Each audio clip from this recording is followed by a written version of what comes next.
Hello student, स्वागत है आपका शुभ ऑनलाइन क्लासेस में। आज हम अपने क्लास 11th का एक बहुत ही इंपॉर्टेंट चैप्टर डिस्कस करने चल रहे हैं, जो है जर्नल एंट्रीज़। जर्नल चैप्टर के नाम से इसको जाना जाता है। ये पर्टिकुलर चैप्टर एक ऐसा चैप्टर है जो पूरा क्लास 11th का बेस है। तो स्टार्ट करते हैं इस चैप्टर को।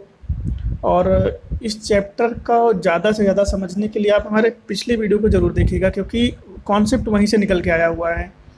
तो उम्मीद करता हूँ आप हमारे पिछले वीडियो को देखेंगे, जहाँ पे rules of debit and credit को बहुत क्लियरली समझाया गया है। और उसको आप अगर अच्छे से समझ लेंगे तो यहाँ पे आपको प्रॉब्लम्स नहीं होने वाली हैं। आइए स्टार्ट करते हैं चैप्टर को। Journal is a book of primary entry और a book of original entry in which transactions are first recorded in a chronicle order, that is in order of sequence they are entered. देखिए, journal एक primary entry book होती है जिसको हम original entry book भी कहते हैं, जिसमें हम उन ट्रांजैक्शंस को रिकॉर्ड करते हैं जो सीक्वेंस में होते हैं। सीक्वेंस का मतलब है फर्स्ट डेट को जो भी ट्रांजैक्शन पहले होगा उसकी रिकॉर्डिंग होगी, फिर उसी डेट को जो नेक्स्ट ट्रांजैक्शन होगा उसकी रिकॉर्डिंग होगी। इस तरीके से जो भी ट्रांजैक्शन होते जाएंगे उनकी हम रिकॉर्डिंग अपनी जर्नल में करते जाएंगे। इसी को बोला जाता है क्रोनोलॉजिकल ऑर्डर। ठीक है। Transactions are recorded in the journal book from the accounting बाउंसर that are prepared on the basis of source document. अब जो भी हम ट्रांजेक्शन्स हैं जनरल में, उनको हम कहाँ से पाएंगे भैया ट्रांजेक्शन कहाँ हुआ है? तो उसके लिए हमारे पास सोर्स डॉक्यूमेंट कुछ होने चाहिए जिनसे हमें ये पता चलेगा कि हाँ हमारे ट्रांजेक्शन हुए हैं। अब वो सोर्स डॉक्यूमेंट कौन कौन से हो सकते हैं? कैश मेमो हो सकता है, इनवाइस हो सकती है, परचेज बिल हो सकता है, सेल बुक हो सकती है, ठीक है, परचेज रिटर्न बुक हो सकती है, सेल्स रिटर्न बुक हो सकती है, बिल्स पेबल बुक हो सकती है, बिल्स रिसीवेबल बुक हो सकती है। तो ये सारी बुक्स हैं जिनसे हमें ये ट्रांजैक्शंस का पता चलता है कि हाँ ये हमारे पास डॉक्यूमेंट हैं जिनसे हम ये पता कर सकते हैं कि ये जो ट्रांजैक्शंस हुए हैं उनको हमें क्या करना है, रिकॉर्ड करना है अपनी बुक्स ऑफ एंट्रीज में। ये इसी को बोला जाता है जनरल। अब इसका फॉर्मेट क्या है? जनरल का फॉर्मेट बहुत ही आसान फॉर्मेट है। इसमें मेन आपके 5 कॉलम होते हैं। पहला जो कॉलम है वो है डेट का, जिसमें हम ईयर लिखेंगे पहले, उसके बाद 1 अप्रैल, 2 अप्रैल, 3 अप्रैल, जिस भी डेट को ट्रांजैक्शन हो रहे हैं उसकी रिकॉर्डिंग हम इस पर्टिकुलर कॉलम में करते हैं। पर्टिकुलर में हम अपने ट्रांजैक्शंस को रिकॉर्ड करते हैं। सपोज राम ने बिज़नेस स्टार्ट किया है, तो ये जो बिज़नेस स्टार्ट किया है उसकी एंट्री हम दिखाएंगे किसमें? इस पर्टिकुलर कॉलम में दिखाएंगे कि राम डेबिट हुआ है, असेट्स में क्या इफेक्ट हुआ है और कैपिटल में क्या इफेक्ट हुआ है, तो उसका ट्रीटमेंट हम यहाँ पे दिखाएंगे। तीसरा कॉलम जो है वो है laser folio number. Laser folio number का मतलब होता है कि जो भी हम ट्रांजैक्शन कर रहे हैं उसका पर्टिकुलर बुक में कौन सा नंबर है, यानी लेज़र पेज कौन सा है, कौन सा लेज़र पेज नंबर है, उसको हम यहाँ लेज़र फोलियो नंबर में दिखाएंगे। डेबिट अमाउंट को हम इस चौथे कॉलम में दिखाएंगे और क्रेडिट अमाउंट को इस 5वें कॉलम में दिखाएंगे। तो ये है पर्टिकुलर फॉर्मेट जनरल का।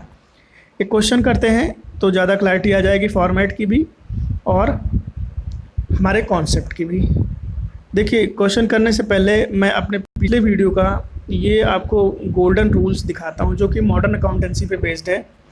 एसेट्स और एक्सपेंसेस जब भी इंक्रीज़ करेंगे तो वो हो जाएंगे डेबिट, और जब भी डिक्रीज़ करेंगे तो हो जाएंगे क्रेडिट। कैपिटल, लायबिलिटी और रेवेन्यूज़, ये सब जब भी इंक्रीज़ करेंगे आपके बिजनेस में तो क्रेडिट होंगे, और जब भी डिक्रीज़ करेंगे तो डेबिट होंगे। अगर आप इस रूल को फॉलो करते हुए चलेंगे तो आपकी एंट्रीज कभी भी गलत नहीं होंगी, ये मेरा दावा है। आइए क्वेश्चन करते हैं जनरल का एक। ये TS ग्रवाल की बुक का क्वेश्चन है, क्वेश्चन नंबर 1 प्रैक्टिकल का। Following transactions of Ramesh from April 2019 are given below, generalize them।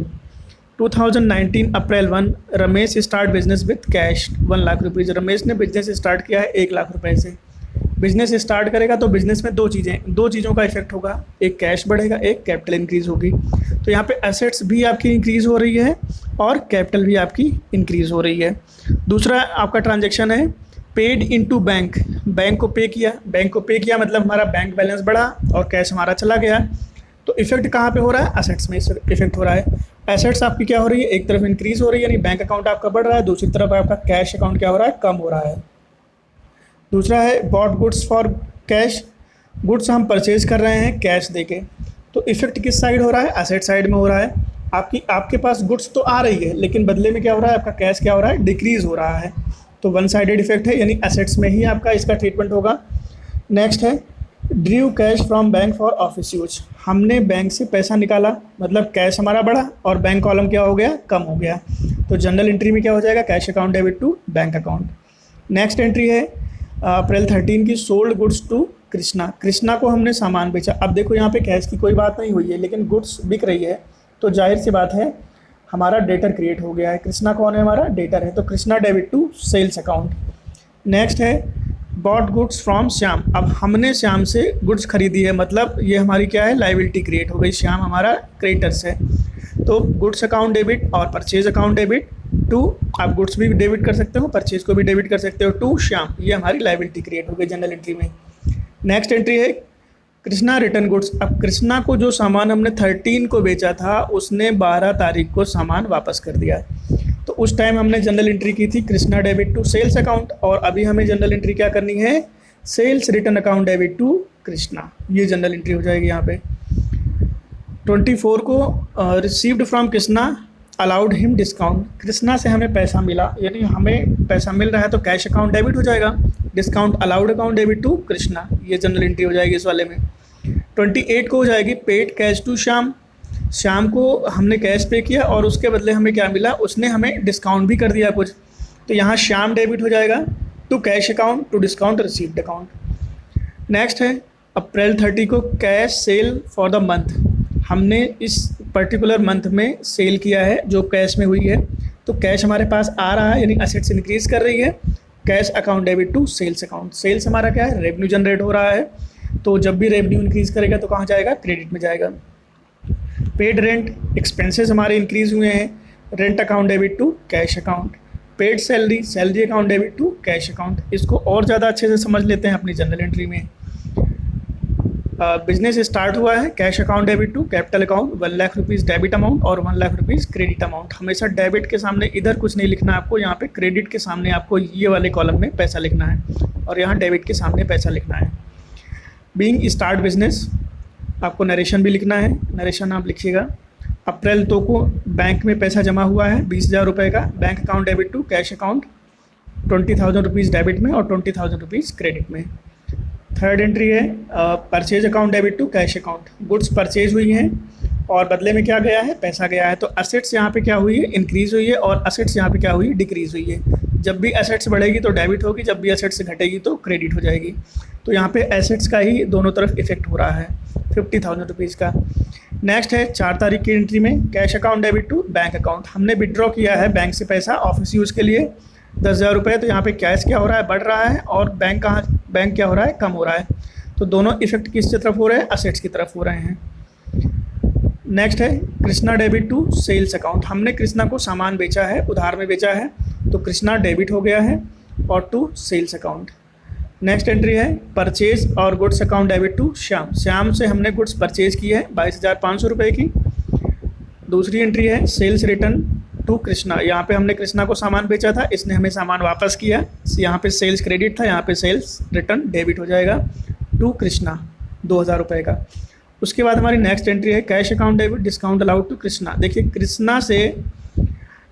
Krishna को जो हमने सामान यहाँ बेचा हुआ था, कृष्णा ने हमें क्या किया, पैसा दिया, पैसा कितना दिया, वो हमें दे रहा है 12,500 रुपये और उसके बदले हमने उसको 500 रुपये का डिस्काउंट किया, तो उसका जो टोटल अमाउंट होगा वो 13,000 रुपये हो जाएगा, यानी 500 रुपये का जो ऑफ मिल गया उसको, 13,000 उसके ओवरऑल जो भी उसको पेमेंट करनी है उससे कम हो जाएगा।